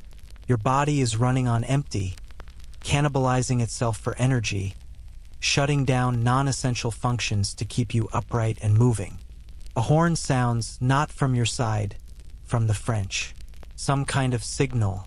And suddenly the French infantry surges forward, the methodical advance becoming a charge. They're coming, and they're coming now, and the archery phase of this battle is over. What's coming next is going to be worse. Much worse. Brace for contact. The command echoes down the line, and everyone who still can prepares for melee. Some archers are dropping their bows, grabbing swords or axes or whatever weapons they have. Others, the stubborn ones or the stupid ones, you're not sure which, are keeping their bows, planning to shoot until the absolute last second. You're in the latter category, mostly because you don't have a backup weapon worth using, and maybe you can get 1 or 2 more shots off before resorting to your eating knife against professional soldiers. The world narrows to just the few yards in front of you.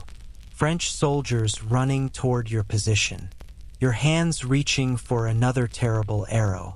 The bow coming up one more time, your destroyed muscles somehow finding the strength for one more draw. The string pulling back, your bleeding fingers gripping, your anchor point somewhere near your face. The release, the arrow flying, hitting a shield with a thunk that does nothing. And then they're here, crashing into your line like a wave hitting a beach, and everything dissolves into chaos. You drop the bow, can't use it anymore, they're too close, and your hand goes to your knife. 6 inches of steel against the apocalypse. This is going to get very bad very quickly. The French soldier who reaches you first is wielding a mace, and you have perhaps half a second to register this before he's swinging at your head. No time to think, no time to plan. You drop into a crouch on pure instinct, and the mace whooshes over your head close enough that you feel the air displacement. He's off balance from the swing, and you lunge upward with your knife, aiming for anything exposed. The blade catches him in the armpit where the armor plates don't quite meet, sliding through the mail links underneath, and suddenly your hand is warm and wet. He screams, a horrible, gurgling sound, and stumbles backward. You've just stabbed a man. You've just felt your knife go into human flesh, felt the resistance and then the give, and there's no time to process this because another soldier is already coming at you. This one has a sword, a proper long sword that gleams even in the murky light, and you are laughably outmatched. He swings, you dodge, the blade missing you by inches. Your gambeson would do nothing against that sword. It would cut through the padded cloth like it's not even there. You're trying to get inside his reach where the sword is less effective, but he's trained and you're not, and he keeps you at distance with practiced footwork. You're going to die here. This is it. This is how it ends. Stabbed by a French swordsman in a muddy field whose name you don't even know. Then old John appears from nowhere and buries a hatchet in the side of the swordsman's head. The man drops instantly, just collapses like his strings were cut. and John yanks the hatchet free with a wet crunch. "Stay close," he shouts at you, and you do, because old John apparently knows what he's doing even in melee combat. Where did he get a hatchet? When did he stop using his bow? These questions are irrelevant.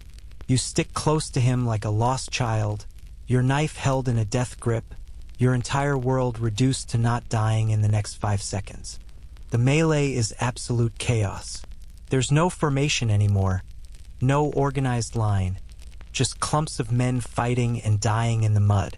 You can't tell who's winning.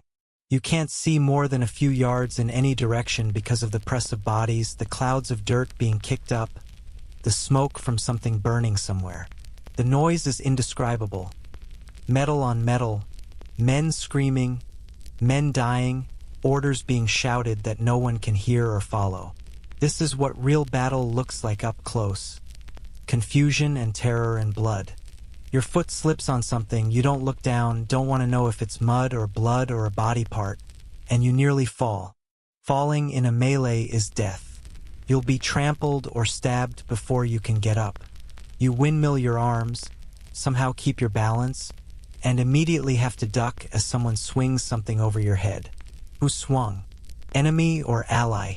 No idea. You just react, staying low, trying to make yourself a smaller target. A French soldier tackles someone next to you. Not you, but close enough that you're caught up in it. Both men go down, grappling in the mud, and you can't tell who's who anymore because everyone is covered in dirt and blood. They're punching each other, no weapons, just fists and knees and elbows, fighting like animals. One of them gets on top, starts choking the other. You should help. If it's an English soldier being choked, you should help, but you're frozen just watching, unable to process who to help or how. Then someone else steps on both of them, just walks across them like they're part of the ground, and the moment passes. Your knife is still bloody from the first man you stabbed. That man might still be alive somewhere in this chaos, bleeding out, dying slowly and painfully. Or he might be dead already. You'll never know. He's just one of hundreds of men fighting and dying in this relatively small space, and his individual fate is lost in the collective horror. This thought should mean something. The weight of having killed a man should be crushing, but right now you feel nothing except the overwhelming need to not die yourself. Historians still argue whether medieval combat was the romanticized sword fighting we see in movies, or if it was mostly just exhausted men grappling and stabbing each other in the mud.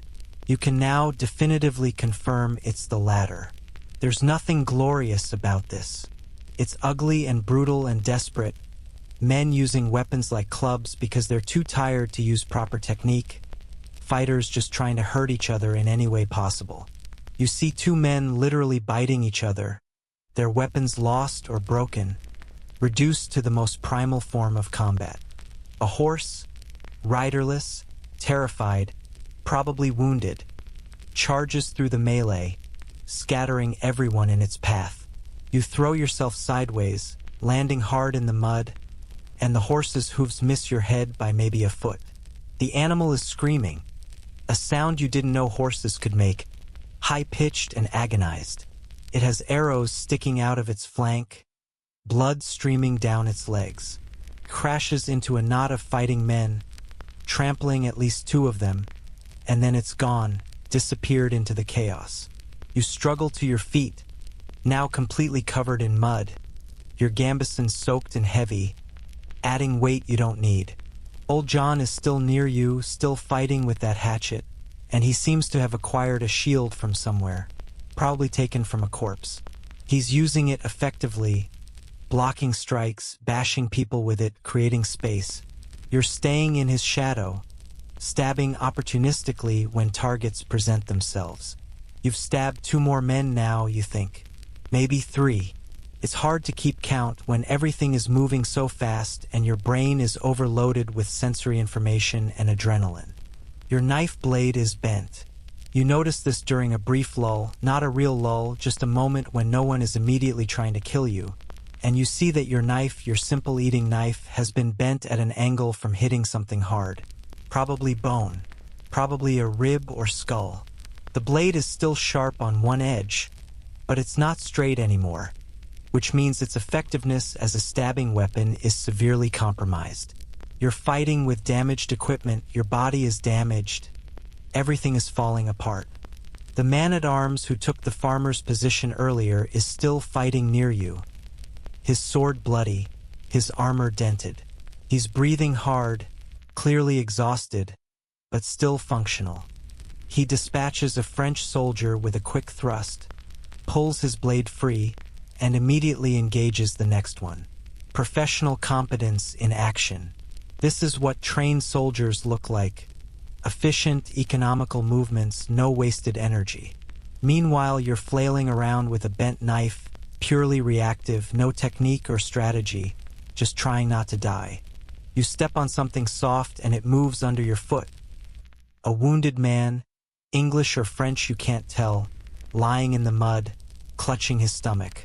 His intestines are visible, gray-pink coils of gut spilling through his fingers. He's still alive, still conscious, staring up at you with eyes that are begging for something. Help, mercy, you don't know. You step over him and keep moving because there's nothing you can do. The surgeons are somewhere behind the lines, if they haven't been overrun. This man's fate is sealed. He's going to die here in the mud, probably within the next hour, and there's nothing anyone can do about it. Your water skin is long gone, lost somewhere in the chaos, trampled into the mud or cut loose by a stray blade. You're desperately thirsty, your mouth so dry your tongue is sticking to the roof of your mouth. There's water all around you, puddles in the mud, standing water in boot prints, but you can't drink it because it's mixed with blood and God knows what else. You'd probably die from disease even if you survived the battle. So you suffer the thirst and keep fighting. A French soldier breaks through the line near you, gets behind the English position, starts attacking from the rear. This causes immediate chaos as men spin around, not sure where the threat is coming from. You're caught in the confusion. Someone slams into you from behind, and you go down face first into the mud. This is it. This is death. You're going to be trampled or stabbed, and there's nothing you can do. You try to curl into a ball, protect your head with your arms, make yourself as small as possible. Feet are everywhere, stepping on you, kicking you. Someone's heel comes down on your hand and you hear something crack. Maybe a finger, maybe the knife handle, you're not sure. Pain shoots up your arm, but it's distant, abstract, your body too overloaded to properly process individual injuries. Then hands grab you, old John again, dragging you to your feet with strength that seems impossible for a man his age. Get up! Get up! He's shouting directly in your face, and you stumble upright, your hand throbbing, your knife gone, lost in the mud. You're unarmed now, completely defenseless, standing in the middle of a battle with nothing but your hands. John shoves you toward something, you don't know what, and you stumble in that direction, your body just following commands without thought. You trip over a corpse. There's no other way to describe it, it's definitely a corpse, someone who was alive this morning and is now just meat in the mud, and you land on your hands and knees next to a dead archer. His bow is still next to him, unbroken. Without thinking, you grab it. It's heavier than your bow was, or maybe you're just weaker now, but it's a weapon and you need a weapon. There are no arrows nearby, but the bow itself can be used as a club, a staff, something to keep distance between you and people with swords. The French push is starting to falter, not breaking, but losing momentum. The initial shock of contact is over, and now it's a grinding battle of attrition. Men too tired to press forward, but too committed to retreat. Both sides are just standing there, swinging at each other with decreasing effectiveness, everyone running on empty. You can see the exhaustion on every face, English and French alike. The terror has burned away, replaced by a numb desperation, bodies moving on autopilot. A lull in the fighting, a real one this time, as both sides disengage slightly to catch their breath. You're standing in a space that's maybe 10 feet across, clear of immediate enemies, surrounded by bodies and blood and mud. Your chest is heaving, trying to pull in air. Your vision is tunneled, darkness creeping in at the edges. You might pass out. You might just fall over right here and not get back up. But you're still standing, still breathing, still alive against all probability. Old John is next to you, leaning on his hatchet, blood running from a cut on his arm. "You're alive," he observes, like it's surprising. Maybe it is. You nod, not trusting your voice. "Good. Stay that way." He straightens up, ready to fight again when the next push comes. And it will come. This isn't over. Not even close. You look down at yourself. Your gambeson is shredded in places, soaked in mud and blood. Some of it yours, most of it probably someone else's. Your right hand is swelling, fingers not moving correctly. Your left arm has a cut you don't remember getting, blood running down to your elbow. Every part of your body hurts. You taste blood in your mouth, either from a split lip or maybe you bit your tongue at some point. But you're alive. Somehow, impossibly, you're still alive. The day isn't over yet, though. Not by a long shot. The fighting drags on in waves. Periods of intense combat followed by exhausted lulls where both sides are too spent to continue. Then someone rallies and it starts again. You've lost all sense of time. The sun is lower in the sky now, so hours must have passed. But it could be early afternoon or approaching evening for all you know. Your internal clock has completely broken down. There's only the eternal present of survival, the grinding reality of still being alive when so many others aren't. The French are pulling back for real this time, not just a momentary disengagement but an actual retreat. You can see their formations withdrawing across the field, carrying their wounded, leaving their dead. The English line, what's left of it, doesn't pursue. Nobody has the energy to pursue. You're all just standing there, watching them go, too exhausted to feel anything resembling triumph. You survived. That's the only victory that matters, and even that feels tentative, like death might still claim you from delayed wounds or infection or just the accumulated damage of the day. Your legs give out, just suddenly stop working, and you sit down hard in the mud, the stolen bow falling from your hands. Around you, other men are doing the same, collapsing where they stand, sitting or lying in the trampled field, some crying, some laughing hysterically, most just staring at nothing. The battle is over, or at least this phase of it is over, and your body has decided it's done taking orders. You try to stand back up and can't. Your legs literally will not respond. They've carried you through a march and a battle, and now they're officially on strike. Old John sits down next to you with a grunt, his hatchet across his lap. His face is gray with exhaustion, blood and mud making him look like something dredged from a nightmare. But he's alive. He's here. "First battle?" he asks, and you nod because speech is still beyond you. "You did good," he says, which is obviously a lie. You flailed around uselessly for hours and survived mostly through luck and his intervention. But you appreciate it anyway. Most men don't make it through their first. You're tougher than you look.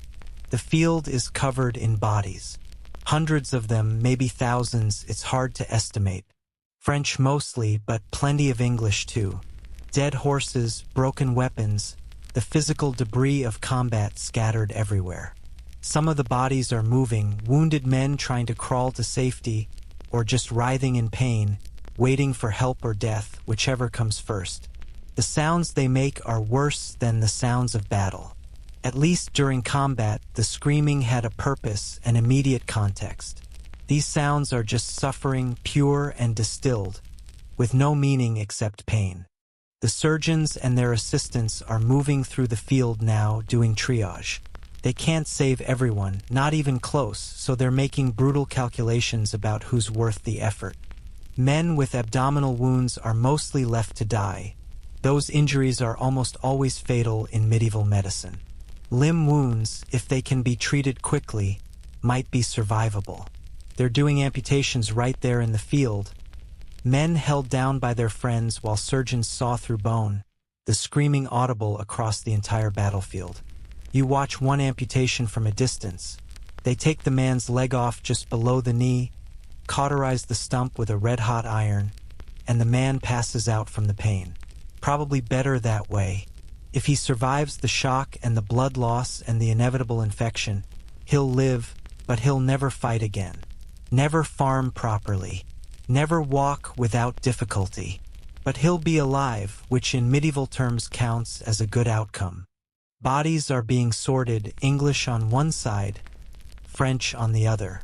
The dead are being stripped of valuables because that's how medieval economics works. Armor, weapons, coins, anything useful gets taken by the survivors. It's not disrespectful. It's just practical. The dead don't need their equipment, and the living need every advantage they can get for the next battle, the next campaign. You watch men you stood beside hours ago now rifling through the pockets of corpses, and you feel nothing. Numbness has set in, a protective psychological shutdown that's probably the only thing keeping you functional. Your hand is definitely broken, at least 2 fingers, maybe 3. They're swollen and purple, bent at wrong angles.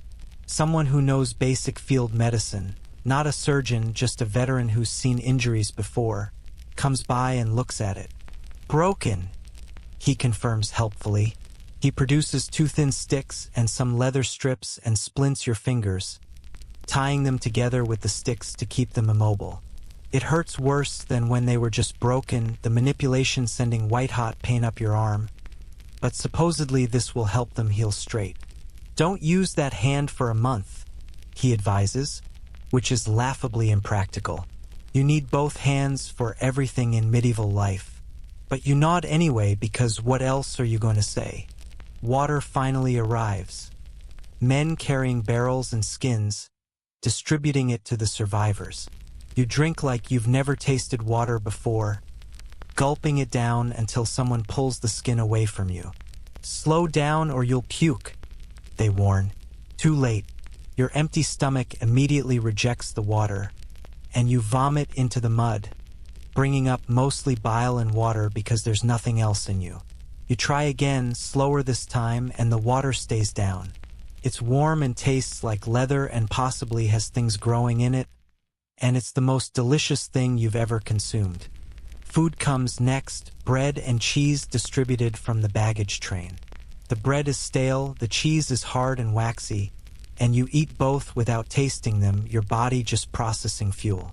Your jaw hurts from chewing, probably clenched too tight during combat. Everything hurts. Cataloging your injuries would take hours. Cuts, bruises, pulled muscles, broken fingers, damaged feet, your shredded fingertips from the bowstring. You're a comprehensive inventory of medieval combat injuries, and you're one of the lucky ones. You're alive and mobile and will probably heal, mostly. The farmer who was your battle buddy, the one who took an arrow in the thigh, is being treated by the surgeons. You can see him from where you're sitting, and it's not going well. They've got the arrow out, but the wound is bleeding badly, and they're having trouble stopping it. They pack it with something, cloth soaked in wine maybe, or some herbal preparation that may or may not work, and bandage it tight. He's conscious, screaming as they work on him, held down by 3 men. They give him a leather strap to bite on, but he spits it out to scream more clearly. You look away. You can't watch someone you stood beside suffer like that. Historians still argue whether medieval soldiers experienced what we'd now call PTSD, or if the different cultural context somehow made them more resilient to psychological trauma. You can provide a data point. You're experiencing something that sure feels like trauma. Your hands won't stop shaking, not from exertion now, but from some internal tremor you can't control. Your mind keeps replaying moments from the battle. The man you stabbed in the armpit, his scream, the warmth of his blood on your hand, the horse trampling through the melee, the wounded man with his intestines spilling out. These images are stuck on repeat, playing without your permission, and you can't make them stop. Old John is asleep next to you or passed out, It's hard to tell. He's sitting upright, leaning against his hatchet, eyes closed, breathing steadily. The ability to just fall asleep after what you've all been through seems like a superpower. You try to close your own eyes, but the moment you do, the images come back stronger. Better to keep them open, stay present, deal with the current discomfort rather than relive the recent horror. A priest is moving through the survivors, offering prayers and blessings. He gets to you and makes the sign of the cross, mutters something in Latin about God's protection and grace. You're not feeling particularly protected or graced right now, but you don't argue. When someone offers divine comfort after you've survived a battle, you take it, whether you believe it or not. The priest moves on to the next survivor, his blessing assembly line efficient, a spiritual triage to match the physical one. The sun is definitely getting lower, late afternoon now, probably. The battle started mid-morning, so you've been fighting or waiting to fight for somewhere around 6 or 7 hours. A full workday of combat, except no job in your village ever left you feeling like this, hollowed out, damaged, fundamentally changed in ways you can't yet articulate. You left for this battle as one person, and whoever survives to go home will be someone different. The you from yesterday morning is dead, even if your body is still functioning. Someone comes around taking account of survivors in each company. Your company, the group of archers you started the day with, has lost maybe a third of its men. Some dead, some too wounded to continue, some just missing, either run off or dead somewhere you haven't found yet. It's horrific, except it's apparently better than average. Some companies got nearly wiped out. Some broke and ran during the cavalry charge and were cut down during the retreat. Your company held more or less, which means your casualties are acceptable in the grim mathematics of medieval warfare. You're told that the army will camp here tonight on the battlefield, which seems insane until you realize everyone's too exhausted to march anywhere else. Men are already setting up rough camps, laying out bedrolls near the bodies of the dead, because the dead are just part of the landscape now. You'll sleep maybe 50 yards from where you killed a man. This would bother you if you had the emotional energy for being bothered, but you don't. You're numb. You'll sleep where you're told and be grateful you can sleep at all. Payment comes up in conversation. Someone's asking when the army will distribute pay for the battle. The answer is vague, something about when the campaign ends, when the Lord collects his share, when the logistics are worked out. Medieval military payment is notoriously unreliable. You might get paid in a week. You might get paid in 3 months. You might not get paid at all if your Lord decides you didn't perform adequately or just doesn't feel like honoring his obligations. You fought all day, suffered and bled, and your compensation is theoretical and dependent on the whims of nobles who weren't in the fighting line. Welcome to medieval economic justice. The looting is getting more systematic now. Organized parties are stripping the French dead of armor and weapons, collecting valuables into piles for later distribution. Some of it will go to the men who actually fought, the theory being that battle spoils belong to the victors, but most will go up the chain to the nobles and commanders. Your share, if you get one, will be minimal.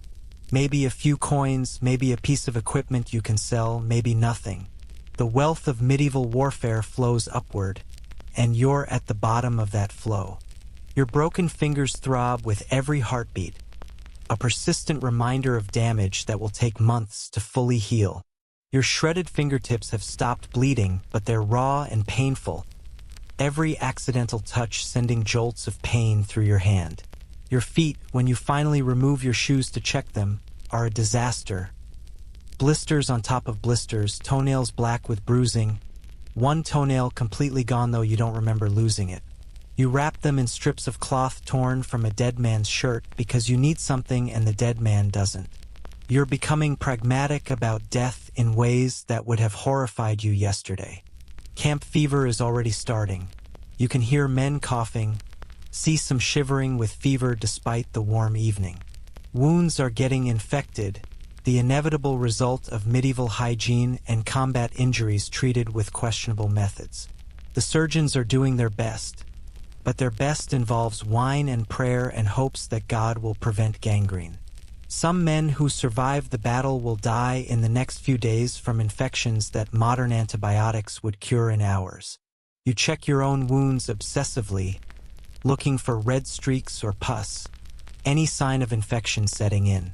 Everything hurts too much to tell if it's infected or just damaged.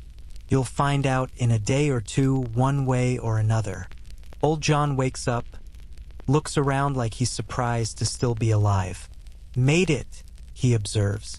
"Both of us made it." You nod, still not quite believing it. The odds were against survival, and yet here you are, damaged but breathing. "Tomorrow we march," he continues, "or the day after. Depends on what the commanders decide. More marching, more fighting, probably. This wasn't the only battle of the campaign, just the first one you've survived. How many more battles until you can go home? How many more chances to die in a field far from anyone who knows your name?" The sun is setting now, painting the sky in colors that would be beautiful if they weren't illuminating a field of corpses. Red and orange light catches on the armor of the dead, making them look almost peaceful, almost noble. They're not. They're just dead, meat and metal scattered across trampled mud. But the sunset doesn't care about context. It's beautiful anyway, indifferent to human suffering, just doing what sunsets do. You lean back against a wagon while someone's dragged onto the field, your broken hand cradled against your chest, your body slowly beginning to process the day's damage. You survived. Against all odds, against all reason, you survived a medieval battlefield as an archer. You did your job, shot your arrows, fought in melee, didn't run. You're now a veteran, technically, someone who's seen combat and lived. This doesn't feel like an achievement. It feels like you got lucky in a situation designed to kill you. The night is coming, bringing cold and darkness and the sounds of wounded men crying for help that won't come in time. You'll sleep here, on this battlefield, surrounded by death and suffering and the evidence of human capacity for violence. Tomorrow you'll wake up, if you wake up, and continue this campaign, this war, this life you never wanted but are now living. You close your eyes finally, and this time sleep comes, heavy and dreamless, your body shutting down to repair what it can. Somewhere in the dark, other survivors are doing the same. A field full of broken men trying to rest before the next horror comes. You made it through one day, one impossible, horrible, transformative day. How many more until you get to go home? The night deepens around you, the sounds of the battlefield fading into exhausted silence. Your breathing slows, your heartbeat steadies, your body surrendering to sleep despite the mud and cold and pain. In the morning, if morning comes, you'll wake up sore and changed and still somehow alive. For tonight, that's enough. Tonight, you survived.